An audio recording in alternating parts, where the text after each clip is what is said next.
I think what she's referring to, which is really important, and I wanted to also mention as one of the accomplishments of this revolutionary movement, is the paradigm shift. There is a paradigm shift. All of us talked about this paradigm shift from different perspectives, but I think that for me personally, especially as a scholar, as well as a creative writer, one thing that has changed, not just in imagination and in the streets and dreams and hopes and aspirations, is that a global Iran has been born.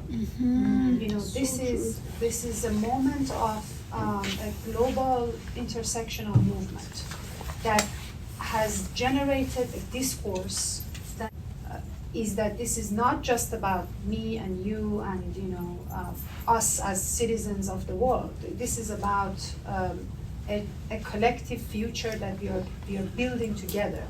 And by we, I mean people of not just Iran, people of the region, and people of the United States. And I think this is a moment where this paradigm shift help us to link this progressive movement to the similar movements around the world. And I think around that, building a discourse, a revolutionary discourse that ultimately brings that change, that is profound, fundamental, structural change in the political order, is something that we have to work on. And this is the work in front of us, I think. And I just wanted to also acknowledge, I very much agree, is that it truly was the George Floyd moment for Iran. And I say that because when I was here, very much like him, as someone who just immigrated to this country and felt very much like an alien, on paper, on the page, and also bodily speaking. I didn't have a sense of belonging. And when George Floyd moment happened, I was in the forefront of the protests in Philadelphia. I was making sandwiches for the homeless in my house. People were coming like a little mosque, people were making it was so embodied. I couldn't even believe it. I was tear gassed, I was tear gassed. Last time I was tear gassed was in 2009 in Iran. So these bodily experiences, of police oppression, police brutality, I think brings Black Lives Matter and Jino Revolution together. And this is what we need to, tell the world, that this is not just about Iran, this is not just about Iranian women, this is about everybody. Yes. So this is exactly what I wanted to get into now. So is this what do we want people to understand, right, about this movement, and what do we need to do to build solidarity? I think you just beautifully, articulated that and opened that up for us. So maybe do you want to jump in? Yeah, sure. And then we'll sort of go around. Yeah. I think I'm gonna always refer to a little bit personal experience, and because I feel like it's easier to connect. But I think one thing that I want people to understand, especially if they're not Iranian, especially if this body experience is not necessarily directly their life experience, is how I've witnessed that over the past year, what happens with my relationship to other people's relationship. When they see me and they hear my story, and especially in the first 6 months, I was a mess. I could easily burst into tears anywhere that I was sitting, just because I was consuming so much information. It was so the pain that you're describing is so close to my heart. I get it so deeply. And I realized that my relationship with people who don't necessarily have that body memory is completely shifted, because a lot of time they saw me as a victim, and I've grappled with this victim narrative in so many different ways, and I know that it probably has been for a lot of us. I've seen it in my mother a lot, because a lot of our mothers have been the victims of patriarchy for many, many years. And I witnessed it in me, and I realized that, okay, yes, we are victims. There's no doubt in the fact that there's a lot of things in this that makes it, but is this victim narrative that is created in between me and this other person helping in any way? Is it empowering me? Is it empowering them? Is this sense of empathy that is created through the victim narrative is a kind of solidarity that I want to create? Because I realized the more of that was created, the more that solidarity was also sometimes broken, because it tapped into emotional resource, empathy as like, I'll carry your pain. You give me your pain, and your pain is mine, and I'll carry your pain. And I get it. Like, empathy is a very it's a very unique human condition that I think there's so many ways to feel empathetic in one another, that maybe one is to carry the other person's pain, but it's not the only way to create empathy. And I am constantly looking to see what are some ways that we can create empathy that does not tap into our personal resources or the other person's resource, that they would feel exhausted after that, that they have carried so much of someone's pain that is not necessarily their body pain. And then what they do to that next is also like can create not necessarily the best cycle, you know. They're like, I don't know what happens after that. So for me was this suggestion that I had, like later I learned, is like, I don't necessarily want you to feel like you need to carry that pain or understand that pain bodily to really fathom it. All I want to ask you is to stay curious. How like, just ask questions. Just ask me questions, or someone else that you see, is like, that creates this immediate sense of solidarity between us, because I'm explaining things. You know, when you're curious about certain specific things and you ask me very specific questions and I'm describing what is happening in Iran, if someone comes to me, is like, is that still going on? Like, I haven't heard anything about it for like a really long time. And I'm like, in my head, I'm like, well, your algorithm is different from my algorithm. It's probably your algorithm is not telling you everything. Mine is telling me. So, but that's the truth. But then, you know, the moment they ask, so what is happening, I open up and I'm able to like describe certain like news that I have received on first hand, because I'm curious enough to go check my, like, you know, every news source that I have that I feel like I can receive authentic information to share with them and get them like also more curious and engaged, you know, to engage people in conversation, to engage people in discourse. To that, I feel like it's such a huge medicine in a way that we can connect our pains together. Because once there is curiosity and engagement in conversation, they are no longer trying to embody my pain. What they do in their brain, what happens is that they realize some of their own personal experiences is very similar to this experience, and they start to connecting it to their own memory. And what happens over there is that neurons making connections is like, oh, like, I get it. Yeah. And that moment of I get it is that moment of I feel better, somebody else gets it. Yeah. Like, and I think it's just kind of like that kind of connection building with people who don't necessarily come from Iran. And of course, like, this is a huge expectation to have from people with different life experiences to like get it that my pain is very, very deep right now, you know. It's like, okay, maybe you don't have to get it, but maybe we can talk about it. Yeah. So wonderful. Yeah. Do you want to go? Okay, I'm just going to try to put something on the table that has been in the conversations of so many of us. I think I'm going to need the help of everyone in the room to contribute to this, because this is part of the sort of the discourse among the activists. And you know the question. The question is to how to support a movement in the other side of the world, in the Middle East, around the topic of the hijab, when that topic, hijab, happens to have a very different and almost seemingly contrasting discourse around it in US.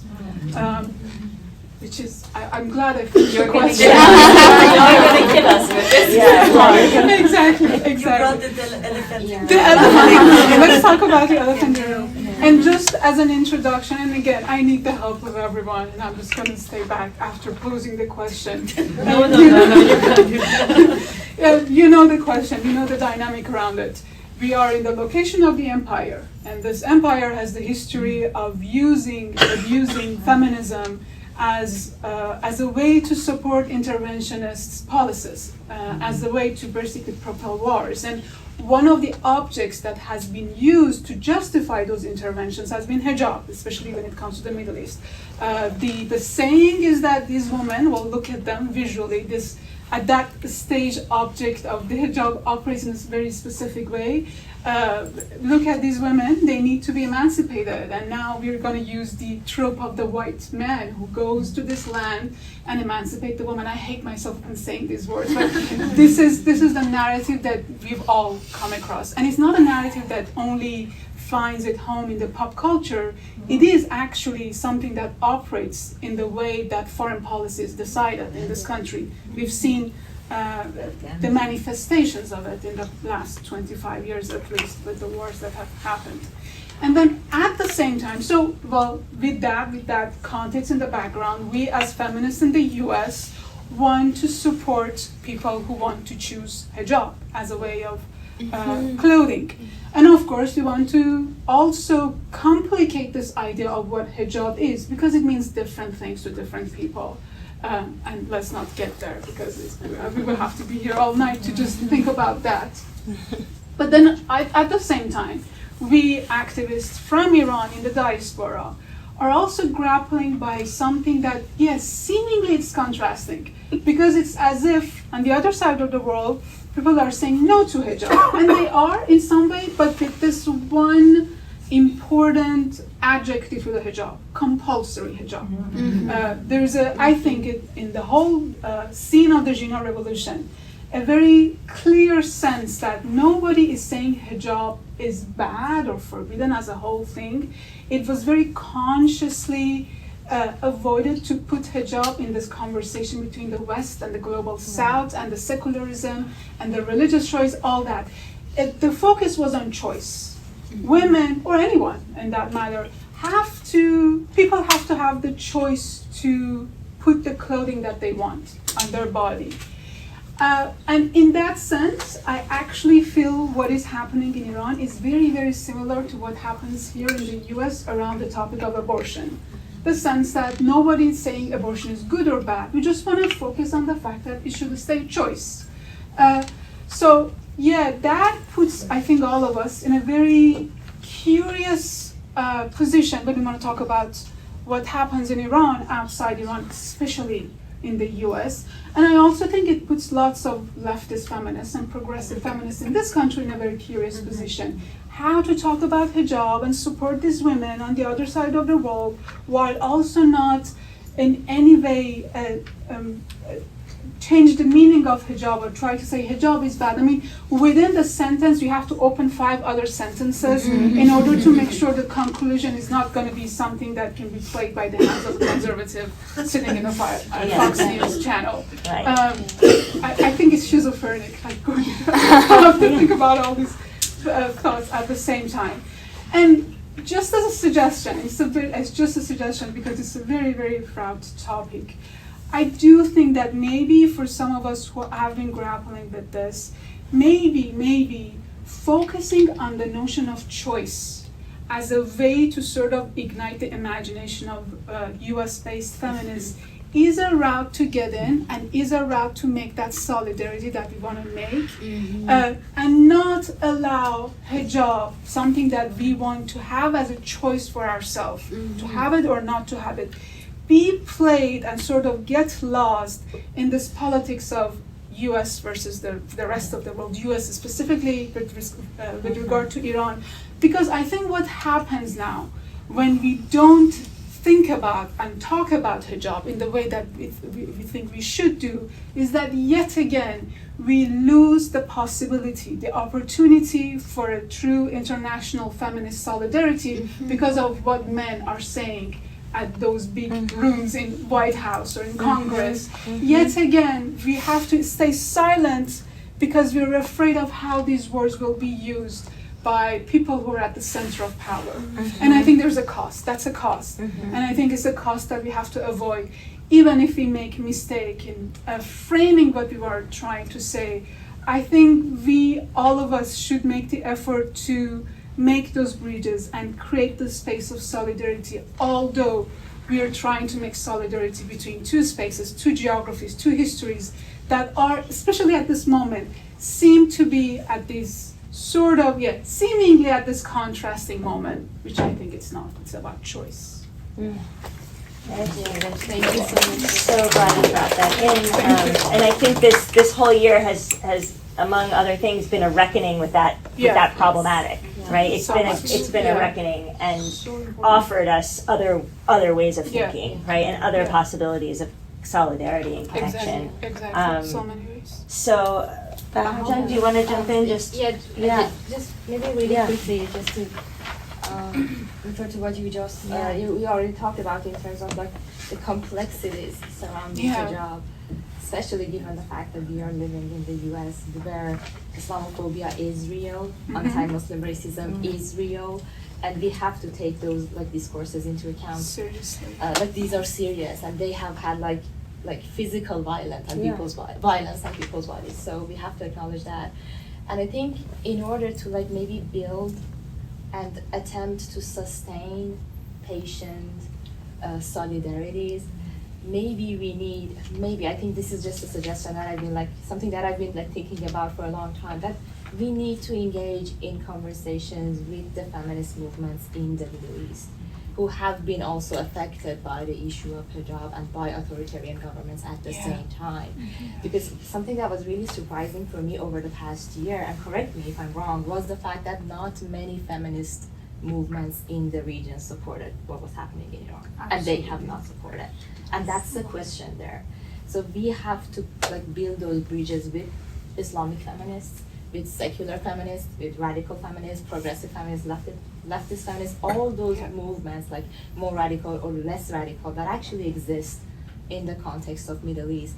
And we have to we have to just I think open the space for this conversation and this ongoing dialogue about the fact that Jina Revolution is not about just Iran, it's not about just happening in Iran, and the liberation of women in Iran is connected to liberation of women in Afghanistan, in Yemen, it is connected to LGBTQ rights in Turkey, it is connected to the liberation of people in Palestine, of course, from Hamas and from the Israeli occupiers, and we have to create those connections, and I think we have to start from feminist movements in the Middle East, because they have not been supportive of us over the past year, and there is a reason behind that, why we see all these gestures of solidarity from everyone in the US, mostly middle class, mainstream feminists in the US, but we don't hear anything about feminist groups in Egypt or in Morocco. So there is a question there, and I think we have to keep